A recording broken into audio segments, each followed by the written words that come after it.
한강변에서 술을 마시다가 잠이 들었는데 한 아이는 집으로 돌아가는데 한 아이는 집에 돌아오지 않아서 수소문에 찾아보니까 익사체로 이름에 찾아서 지금 그 아이의 아버지는 정신을 못 차리고 있습니다. 그 아들 없는 어버이날은 상상도 해보지 않았다는 것이 앞길이 촉망되어진 의대생이었는데 그렇게 익사체로 발견되리라고는 상상을 할 수 없었습니다. 그 젊은 아이도 아마 부모에게 효도하고 싶었을 것이고 나름대로 아름다운 가정도 꾸리고 싶었을 것이고 큰 꿈을 꾸었던 한 의대생이었을 텐데 한순간에 그 꿈이 다 무너지고 사라지고 말았습니다.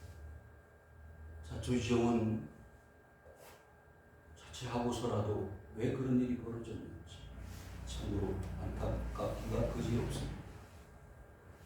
신체 발부 수지 부모하니 불감 회상의 효지시다라는 옛 성현의 말이 생각이 납니다.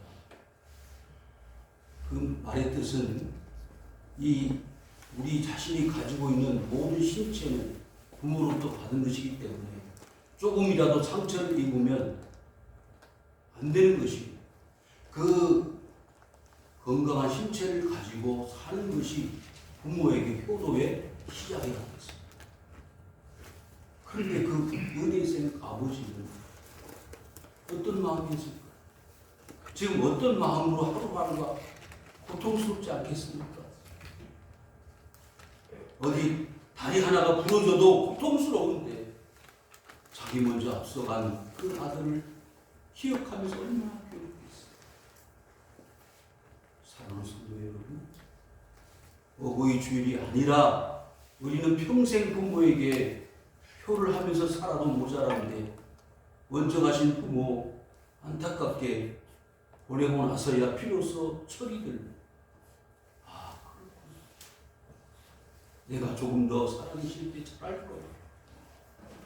그런 마음이 들지 않겠어요?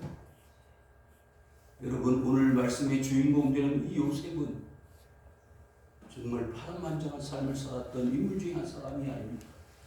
이복 형들에게 미움을 받았습니다. 팔려갔습니다. 자신이 의지하고는 아무 관계없이 그저 피동적인 삶을 살 수밖에 없는 불행한 젊은 시절을 보냈습니다. 단지 자신이 소실적인 꿈 이야기 한 것밖에 없는데 그게 사실이었고 사실이 또 자신의 삶 속에 실현되어졌는데 어찌 이런 가슴 아픈 일이 벌어졌습니까? 보디발 장군의 집에 가정 총무 일을 하면서도 성실히 일했고 그 요셉 때문에 보디발 장군의 집이 복을 받았습니다. 뿐만 아니라 억울하게 보디발 장군의 아내의 그 유혹에 하나님의 뜻을 따라 사는 하나님의 사람으로서 바른 길을 가야 되기 때문에 죄를 범할 수 없기 때문에 도망을 치던 그 현장에서 도망을 나왔는데 억울하게 누명을 쓰고 왕의 감옥에 갇혔습니다. 그런 가운데서 하나님이 그 요셉을 도와주셨습니다. 함께 하셨습니다. 그 모든 시간의 연장 속에 요셉은 항상 마음에 엉어리져 있었던 것이 있었을 겁니다. 나는 왜 이렇게 모든 것이 풀리진 않을까? 왜 이 고통스러운 나날의 연속일까? 나를 도와주는 부모도 자식도 형제도 없는 홀을 단신의 몸이 되어줄 수밖에 없었을까? 괴로운 삶을 살아가는 그 인생 요셉이었습니다. 그래도요, 요셉은 외롭지 않았습니다. 쓸쓸하지 않았어요. 그것 때문에 하나님이 함께 해주심의 역사를 눈으로 보고 피부로 경험했기 때문에 형들이 곡식을 사러 왔을 때 그 형들의 모습을 보던 요셉은 정을 억제치 못하고 저 내실로 들어가서 엉엉 울었습니다. 저 잡을 놈들, 나를 이렇게 애굽에 팔아버린 저 형들, 몹쓸 놈들 내가 죽여버려야지. 그런 마음 충분히 가질 수 있지 않겠어요? 그럼에도 불구하고 그런 생각은 하나도 나지 아니하고 그저 불쌍한 형들이 초췌한 모습에 곡식을 살아온 그 형들이 불쌍해서 울 수밖에 없었던 요셉의 마음. 그런데 더 안타까운 것은 살아계시는지 돌아가셨는지를 모르는 아버지를 생각할 수밖에 없는 요셉이었습니다. 나이가 많으신데 지금도 살아계신가? 정말 어버이날이 될 때마다 우리나라식으로 말하면 부모에게 효도하고 싶었는데 그럴 기회조차 주지 못했던 자신의 생애가 얼마나 안타까웠겠어요. 형들이 나를 미워하지 않고 내가 가족 속에서 그냥 정상적으로 살 수만 있었다면 얼마나 좋았을까 하는 그런 마음. 요셉의 마음 씀씀이를 보니까 얼마든지 가정에서 행복한 아들로 자라날 수 있었을 것 같은 요셉이 지금 그러지를 못했어요. 그런데 요셉은요, 어떻게 보면 일생일대 최고의 효도를 했어요. 상상도 못하는, 아마 아버지 야곱이 그 형들이 생각도 꿈에도 전혀 예상하지 못했던 최고의 효도를 지금 하고 있지 않습니까? 죽었던 아들 요셉, 살아있으리라고는 상상도 못했던 요셉이 살아있다는 그 사실 하나만으로도 큰 효도예요. 한번 그렇게 가정해 볼까요? 지금 한강물에 빠져있는 그 아들이 살아날 수 있다는 말도 안 되는 이야기지만 그런 현상과 뭐가 다르겠습니까? 자, 그래서 곡식을 사가지고 집으로 돌아가서 요셉이 지금 애굽에 살아 있습니다. 더 놀라운 것은 그 애굽을 다스리는 총리가 되어 있습니다. 상상하기 어려운 일이 벌어졌습니다. 아버지, 어떻게 하면 좋을까요? 이야, 그건 말도 안 돼. 아마 야곱이 그 아들들의 이야기를 듣고 얼마나 놀랬겠습니까? 그런데 사실로 드러났어요. 사실로. 그래서 이제 그 아들을 한시라도 바삐 보고 싶은 마음에 가슴이 콩닥콩닥거리고 밤을 새워서 아들 요셉을 볼 시간만을 기다리는 야곱의 모습, 우리는 상상할 수 있습니다. 부문으로 돌아와서요. 근데 이 야곱은요, 참 대단한 인물입니다. 아버지 속이고 형 속여서 뭘 받았지요? 장자의 축복을 받았습니다. 축복을 받기는 했지만 20년 삼촌 라반의 집에서 뭐 했습니까? 종살이 했어요. 종살이 하는 가운데 라헬을 사랑했습니다.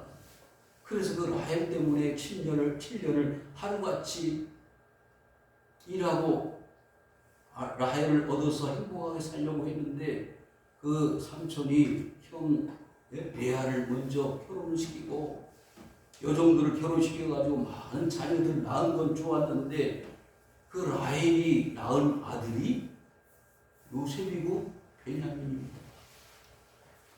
그런데 그 요셉과 베냐민이 눈에 넣어도 아프지 않을 아들인데 야곱이 실수한 게 있죠. 잘못한 게 있어요. 뭐예요? 편일했다는, 너무 끼고 노는 거예요. 누구를? 요셉을. 그래서 똥들에게는 주지 않았던 채색 옷을 입히고 좋은 것을 주니까 형들이 미워서 죽을 지경입니다. 이게 다른 이야기. 그런데 20년 종살이하고 돌아가는데 어때요? 집으로 돌아가면은 형에서가 자기를 죽이려고 기다릴 줄 알고 다 강 건너 보내고 혼자 강가에 앉아서 하나님하고 씨름을 하자, 천사와 씨름을 하는데 허락을 하지 않는 거예요. 그래서 환도뼈가 부러져 가면서까지 하나님, 저 강 건너가면 저는 형한테 맞아 죽을 텐데 길을 주십시오. 살 길을 주십시오. 그래야 부모도 형제도 가치가 있는 것이지 내가 죽으면 무슨 소용이 있습니까? 그리고서 기도를 하는 가운데 이스라엘이라는 축복으로 하나님이 응답하시고 그래서 강을 건너갔습니다. 그런데 여기 본문에도 보면요, 부도문밀한 야곱의 모습을 봅니다. 누구를 먼저 보냈다고요? 유다를 요셉에게 미리 보냈다. 혹시나 잘못될까 봐, 혹시나 무슨 이상이 있을까 봐. 그래서요, 이 야곱은 평생 계산하고 산 사람. 세상 요즘 말로 머리 굴리면 사는 인생이 야곱이에요. 그게 우리 자신들의 모습이라는데 동의하십니까? 자기를 고센으로 인도하게 하고. 근데 달라진 게 있습니다. 나이가 이제 100살이 넘어가는데 인도하게 하고 다 고센 땅에 이르니라. 다 보내놓고 건너가는 거 아니에요. 먼저 보내놓고 아니고 먼저 건너간 다음에 다 건너갔습니다. 예수 믿어도요 잘 안 바뀌어지더라고요. 뭐가? 사람, 인간성. 그래서 여러분 신앙생활 한다는 게 형식적으로 몸과 육체 바꿔줘도요 이 생각과 영혼이 바꿔진다는 것은 쉽지 않아요.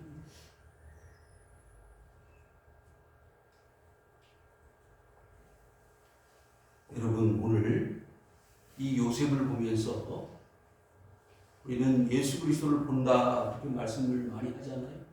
구약 성경에서 예수 그리스도의 표상을 찾으십시오. 그러면 요셉을 첫 번째로 볼 수 있는데 요셉의 이야기를 하면서 이 야곱과 비교하면 매우 비타협적이에요.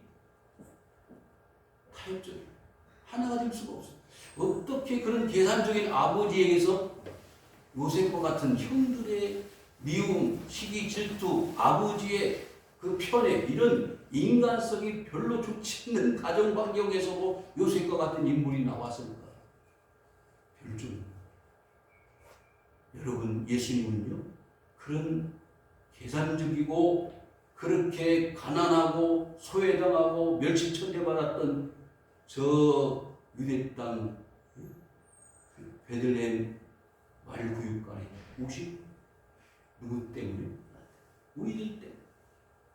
요셉이 그의 수레를 갖추고 고센으로 올라갔는데 아버지 이스라엘을 맞으며 그에게 보이고 그의 목을 어긋맞춰 얼마 동안 울었다. 저는 오늘 말씀이에요. 이 말씀을 집중하고 싶어요. 뭐였다고요? 울었다. 얼마 동안. 그 울음 속에는 지금까지 아버지로부터 형들로부터 떠났던 생이가 쫙 스펙트럼처럼 생각나는 그런 시간이 있을 겁니다. 미움을 받아서 우물 속에 던져졌고 건져가지고 애굽 상인들아 팔렸고 보디발 장군의 집에 들어갔고 감옥에 갇히고 하는 그 짧은 시간에 그 울음 속에는 나는 이렇게 살았어요. 아버지 죽을 고생이 있어요. 그런 내용의 울음이 이 속에 들어있는 거예요. 여러분 주일마다 교회에 와서 그런 울음의 울음소리가 하나님 앞에 들려져야 되는 거예요. 한 주가 너무 힘들었어요. 여러분 다 동의하실 거예요. IMF만 끝나면 살 것 같았죠. 네? IMF만 끝나면 그냥 행복 시작 고난 끝인 줄 알았는데 세상에 웬일입니까? 코로나가 오고 에볼라도 끝나고 뭐 메르스도 끝나고 사스도 끝나고 다 끝나는데 이런 코로나는 왜 안 끝나는 거야? 그런데요 본문에도 그게 나와요. 왜? 하나님의 뜻이기 때문에. 세상 돌아가는 것이 그냥 불러가는 것이 아니라 하나님의 허락하심이 없이는 불가능하다는 사실을 봅니다. 뭐 하면 된다? 울면 된다. 내가 그렇게 평생을 살았습니다. 아버지 가정 떠나서 이렇게 감옥살이도 하고 총살이도 하면서 우는데 그 아버지 입장은 어땠을까요? 아버지 입장은 뭐예요? 말도 못하지. 내가 잘못했어. 내가 잘못했다는 거예요. 내가 너를 너무 귀하게 길렀는데 이렇게 될 줄은 내가 어떻게 알았느냐. 이스라엘이 요셉에게 이르되 내가 지금까지 살아. 감동이잖아요. 그냥 감동이잖아요. 내가 지금까지 살아있는 걸 내가 생각도 못했다. 내가 네 얼굴을 보았으니 지금 죽어도 여한이 없다. 여러분, 그래서 요셉은 효도한 겁니다. 평생에 제일 중요한 효도라는 뭐예요? 죽었으면 효도를 못하잖아요. 살았으니까 효도 마지막에. 근데 이 효도는요 보통 효도가 아니잖아요. 한 가족을 살리는 효도예요.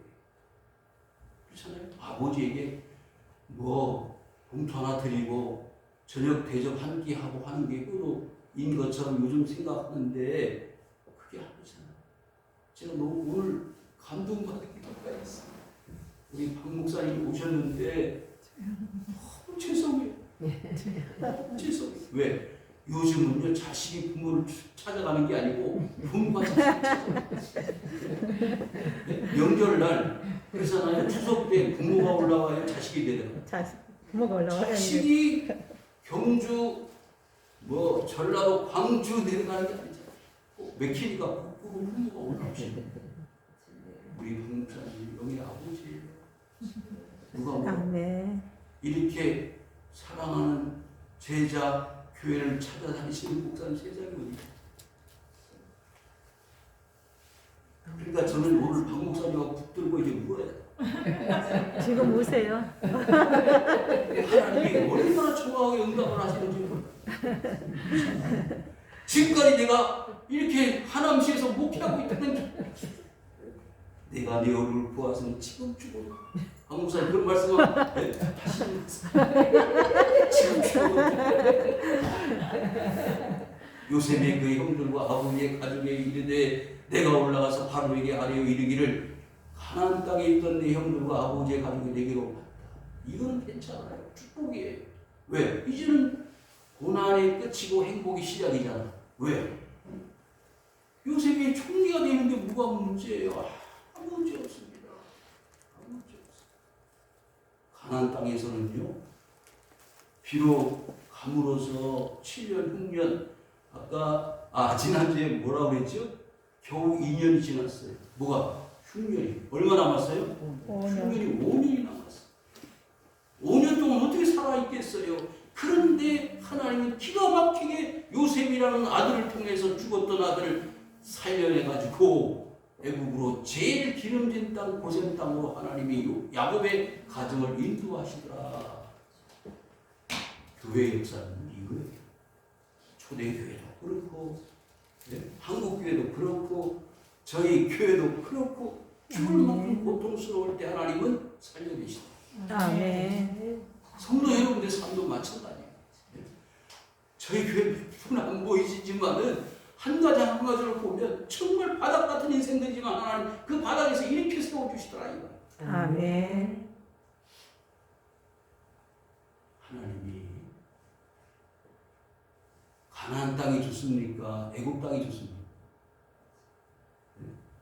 이렇게 질문하면 그 답이 어떻게 나올까? 한국사님 아실 텐데 여러분 가나안 땅이 좋습니까? 애국 땅이 좋습니까? 실제로는 애국 땅이 훨씬 좋습니다. 왜? 먹고 살기 여유가 있어요. 가나안 땅은 지금 뭐가 들었어? 가뭄이 들었어. 똑같이 가뭄이 들었지만은 애국 땅은 살 길이 있는 거예요. 그래서 미국 사람들이 한국 땅에 코로나가 안전하다고 해서 왔다가 아직 역전이 돼가지고 미국으로 다 코로나 주사 맞으려고 미국으로 간다는 거예요. 바뀌어요. 환경이. 언제든지 바뀝니다.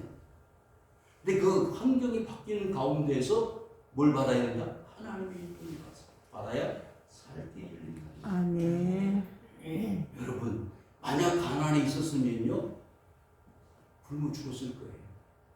그렇잖아요. 곡식을 사고 돈을 쌓아 즐거워가지고 형들을 통해서 애국 땅에 와서 곡식을 사다 먹을 정도니까 돈 떨어지고 그렇죠. 애국에 있는 사람들이 그 주위에 있는 여러 나라 사람들이 다 그랬어요.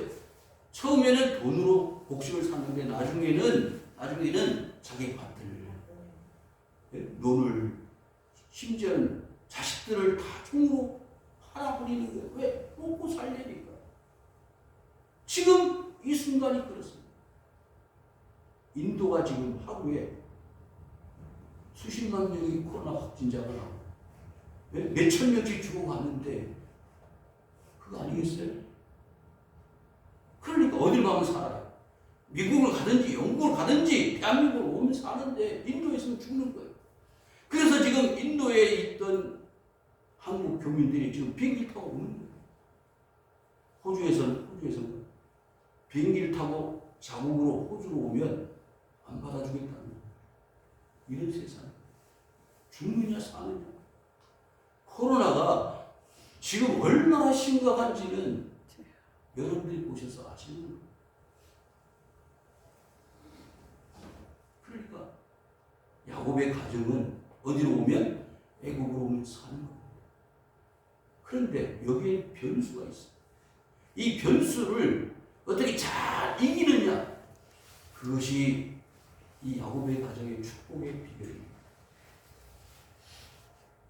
32절, 그들은 목자이라 목축하는 사람들이므로 그들의 양과 소와 모든 소유를 이끌고 왔나이다 하니. 조상 대대로 뭐 했어요? 뭐 했어요? 목축을 했어요. 양을 기르고 소를 기르고 목축을 하면서 사는데 바로가 당신들을 불렀어. 너희 직업이 무엇이냐 묻거든. 당신들을 이르기를 주의 종들은 어렸을 때부터 지금까지 목축하는 자들이었는데 우리와 우리 선조가 다 걸어가나이다. 근데 하필이면 왜 이 요셉이 형들과 아버지에게 자신들의 살아가는 방법에 대해서 언급을 할 수밖에 없을까요? 예? 다른 얘기는 많잖아요. 이제 당신들 고생 끝입니다. 이제는 축복의 시작입니다. 아무 걱정하지 말고 이제 편안히 삽시다. 그렇게 이야기를 해야 되는데 왜 굳이 그 형들과 아버지에게 직업이 뭐고 뭐 먹고 살았느냐 그러면 목축하는 자들이라고 이야기를 해야 됩니다. 그 이유가 있습니다. 애굽 사람들은 옛날부터 짐승을 기르는 사람들을 혐오했어요. 혐오하는. 지금도 유럽 사람들은 대한민국 사람들이 혐오스러운 거예요. 왜? 계곡에 보신탕을 먹으니까. 보신탕을 먹으니까 혐오스러운 거예요. 어떻게 기를 개를 잡아먹는가. 뭐 찬성하는 사람도 있고 반대하는 사람도 있고 국내에서도 마찬가지입니다만 좌우지간 그 시절 그 시대의 문화가 그래요. 아무리 이스라엘 사람들이 목축을 하고 살았어도 애굽 사람들은 그 사실을 어떻게 한다? 미워한다, 증오한다, 혐오한다는 거예요. 그런데 어디로 들어왔어요? 그 혐오하는 사람들 복판으로 들어온 거예요. 축복입니까? 저주입니까? 겉으로 볼 때는 고센 땅이 킹짓 땅. 여러분 애굽에 중심 젖줄이 있습니다. 뭐예요? 나일강. 나일강이 삼각주 델타로 해서 상류로부터 계속해서 뭐가 되느냐? 퇴적물이 돼요. 홍수가 나고 비가 많이 오면은 그 모든 나무 썩은 거 뭐 이렇게 있잖아요. 내려오면 그게 어디에 쌓이는 나일강에 다 쌓이는 거예요. 그러면 걸을 필요가 없어요. 제가 이스라엘 가보니까 이 이집트의 나일강은 진짜 이거 나일강 자체가 흰이에요. 근데 모세가 출애굽할 당시에 하나님의 능력을 받아가지고 뭘 했죠? 나일강이 뭐로 변하더라? 피로. 하나님의 저주가 나일강에서부터 나일신을 저주하는 거예요. 당신들이 여러분들이 그렇게 신처럼 믿던 나일강이 피로 변한다는 것은 당신들이 믿었던 신이 무기력해진다는 사실을 분명하게 보여주는 것이죠.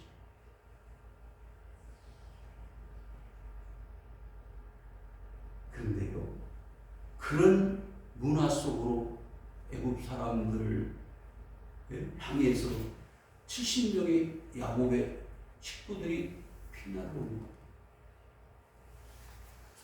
처음에 조선 땅에, 구한말 조선 땅에 기독교가 들어왔을 때,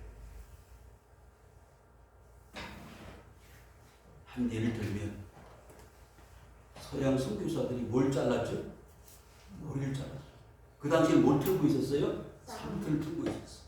그러니까 이게 이상한 거예요. 사람이 어떻게 남자가 돼가지고 머리를 좀 상투를 쓰고 다녀야 되는데, 갓을 쓰고 다녀야 되는데 머리를 다 잘라가지고 이렇게 하고 다니니까 이해가 안 돼요. 그래서 뭐라 그랬어요? 서양 귀신이라고. 서양 귀신. 그러니까 처음에 기독교가 우리 땅에 들어왔을 때는 많은 충돌이 있었어요. 성도 여러분, 이 야곱의 식구들이 애굽 땅에 가서 살면서 뭐가 많이 있었을까? 충돌이 많아. 성경에 잘 나타나 있죠. 그런 가운데에서 따로 분리되어진 공동체 삶을 살았기 때문에 충돌은 덜었을지는 몰라도 분명히 충돌은 많이 있었습니다. 성도 여러분, 오늘날 우리 기독교인들이 불신의 세상에 살면서 충돌이 많아요. 맞습니다. 아무 충돌이 없습니다. 그 사람은 생각이 와요. 신앙으로 사는지, 믿음으로 사는지, 적당히 손을 잡고 짝을 하면서 사는지. 그런데 예수 믿으면서 사는데 충돌이 없을 수는 없습니다. 혼자 저 무인도에 가서 살면, 하나님만 바라보고 살면 몰라도 사회 구성원으로 살아가는데 충돌이 없을 수는 없습니다.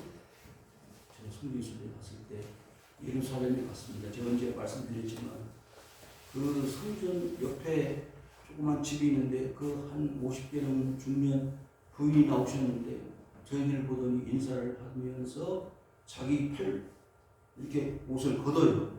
보니까 문신이 되어 있는 십자가를 이렇게 문신이 세게 되어 있어. 나는 기독교인이라. 여러분, 유대인들 가운데서 기독교인으로 산다는 것은요, 불편을 감수한다, 죽을 각오하고 산다는 거예요.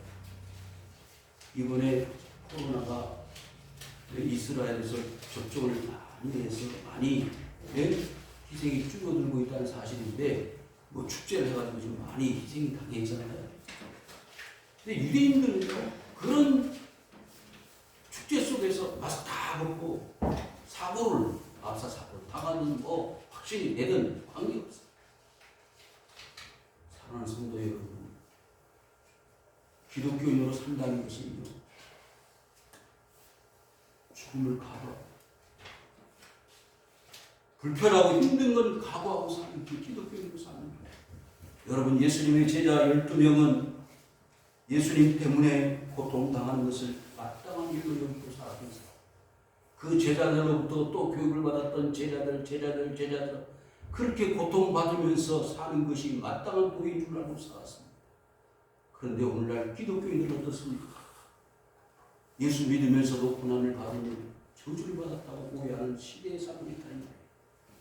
그렇지 않다는 것을 여러분들이 보여줘야 합니다. 내가 양을 기르고 소를 기르지만은 하나님의 법에 따라 사는 사람이라는 것을 보여주어서 아무 관계없이 하나님만 보고 살아도 걱정거리가 없다는 것을 보여줘야 한다고 합니다. 여러분, 그래서 하나님이 야곱의 가정을 애굽으로 인도하신 겁니다. 그런데 이제 창세기가 끝나고 출애굽기에 들어가면 그게 분명히 나타나요. 그렇죠? 요셉을 알지 못하는 뭐가 나타나요? 왕. 예? 바로가 바로인데 그 바로가 요셉이 꿈을 해석해 주었던 그 바로가 아닌 새로운 바로가 나타나는데 그 바로가 어떤 일을 시작했죠? 2살 아래에 있는 모든 남자애들은 전부 죽여라. 나일강에 던져. 남자아이들은 나일강에 던지고 여자아이들은 살려라. 그랬더니 히브리 산파가 이미 도착해 있는데 벌써 아이를 다 낳아버렸습니다. 하나님이 그런 방법으로 이스라엘 아이를 살려내시지 않았습니까? 그래서 출애굽을 할 당시에 장정들의 인구들의 숫자가 얼마라고 했죠? 60만 명. 생각을 해보세요. 애굽의 그 다신교 문화, 모든 게 신이에요. 신, 달도 신, 다 신인데 그 다신교적 문화 환경에서 여호와 유일신 하나님을 섬기면서 400년 종살이하던 그 백성들이 70명이 몇 명이 됐어요? 60만 명이 됐어요. 뭐 물질적으로 풍족하게 살든 풍족하게 살지 않든 간에 여러분 복을 받았어요? 안 받았어요? 대답을 이렇게 쉽지 않아요. 예? 70명이 60만 명이 됐다. 복을 하늘의 별과 같이. 누구를 보고 그랬어요? 창세기 12장에 아브라함을. 하늘의 별과 같이 바닷가에 모래알과 같이 복을 주겠다고 하신 하나님의 말씀이 이루어져 가는 거 아닙니까? 그 400년 동안 살면서 종살이를 하기 시작하는 겁니다. 왜? 흉하는 사람들, 증오하는 사람들, 미워하는 사람들, 우리하고는 상종을 못할 사람. 아니 어떻게 그 히브리 노예들을 같이 데리고 살았을까? 참 희한한 일이에요. 그렇죠? 아무리 지혜가 있어 자기 꿈을 해석했다고 해, 예? 총리를 세워가지고 총리의 말을 따라서 야, 이 세상에서 이렇게 지혜 있는 사람을 내가 찾아볼 수가 없다. 그 요셉이 지혜 있는 건 사실이지만 그렇게 총리의 자리에 세워가지고 그렇게까지 만들 수 있는 환경을 어떻게 만들어 주시는 사람이 바로가 불가능한 일이. 누가? 하늘에 계신 하나님께서 만드신 작품이라는 말이에요. 성도 여러분, 지금이 이렇게 복잡하고 코로나의 시대가 되어 있지만은 저 위에 계신 하나님 아버지가 이 세상을 다스리지 않으면 절대로 불가능한 일임을 믿으시기를 바랍니다. 아멘. 아니 야곱의 가정이 애굽 이집트에 가면 살길이 일러질 줄 알았는데 뭐가 있어요? 저주가 꿈틀꿈틀거리고 있다는. 여러분 예수 믿으면 교회만 나오면 축복인 건 사실이에요. 그렇지만 더불어서 고난이 꿈틀꿈틀거리고 있는 것을 우리는 평생을 사는 겁니다. 그렇잖아요. 목사님이나 교회 나오면 잘 될 것만 생각할 거예요. 그렇습니다. 잘 돼요. 그런데 안 되는 것도 하나님이 허락하신 부분에서는 평생을 그렇게 종살이하고 감옥에 갇히고 매를 맞고 살았어도 마지막에 부모에게 거두하는 길을 열어주신 하나님께서 여러분들 그렇게 복을 주시지 않겠냐고 말이에요. 아멘. 그 한강변에 익사제로 발견된 아이도 있는데 어떻게 사는 게 바로 사는 거예요? 고생 땅에 살게 될 것이다 라고 하는 이 축복의 메시지가 이 야곱의 식구들에게는 어마어마한 축복이지만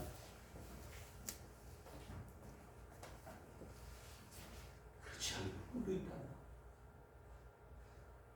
주 예수를 믿으라 그리하면 너가 내 집이 꿀을 하리라. 하나님 16장에 말씀했는데 그건 사실이지만은 그 예수 그리스도를 믿는 축복의 가정으로서 살아가는 가운데 고통이 안 임했으면 좋을 것이지만은 그러나 고통도 따른다는 것을 인정하고 받아들일 때 비로소 우리는 그것을 이겨낼 수 있는 자생력이 생기는 것이고 하나님 앞에 부르짖는 것이고 하나님이 주신 은혜를 따라서 우리는 이겨낼 수 있는 것이고 초대교회가 그렇게 성장했고 세계 모든 기독교인들이 오늘날 존재할 수 있는 원동력이 되어줄 수 있었다는 사실이에요. 그렇지 않습니까? 사도 야고보가 순교를 최초로 당했을 때 기독교는 끝난 거라고 생각을 했어요. 야, 죽어가는구나. 예수 믿으면 죽음이야. 감옥살이야. 그렇게 생각했던 기독교가 이렇게 전 세계를 복음화시키는데 이렇게 되려면 그 당시에는 상상도 못했던 일일 것이다. 그 말이에요. 내가 예수 믿어. 있을 수 없는 일이야. 근데 내가 예수 믿게 됐잖아. 여러분, 어떤 게 축복일까요? 요셉이 형들에게 팔려가는 게 축복입니까? 감옥에 갇히는 게 축복입니까? 그 당시에는 전혀 아니라고 생각했지만 마지막을 보니까 축복이에요. 그 과정 속에 하나님이 함께해 주심으로 감옥이 복을 받고 보디발 장군의 집이 복을 받고 복을 받아. 심지어는 요셉이 애국에 가니까 애국이 복을 받더라는 말이죠. 성도 여러분, 이 코로나 위기 속에서 내가 내 가정에, 내 교회에, 내 나라에 존재함으로 복을 받을 수 있는 길이라면 우리는 기뻐할 수 있어야 합니다. 감사할 수 있어야 합니다. 아멘. 마지막 그 순간에 한번 멋있게 효도하고 요셉의 인생을 마칠 수 있었던 요셉과 같이 부모가 기다려주기만 하면 요셉과 같이 멋있는 효도를 한번 하고 가고 싶은 우리 신동들로 우리 주님께 어떻게 효도할 수 있을까? 멋있게 순종할 수 있을까? 헌신할 수 있을까라고 생각하며 주님 앞에 나가실 수 있기를 주님의 이름으로 축원을 드립니다. 아멘.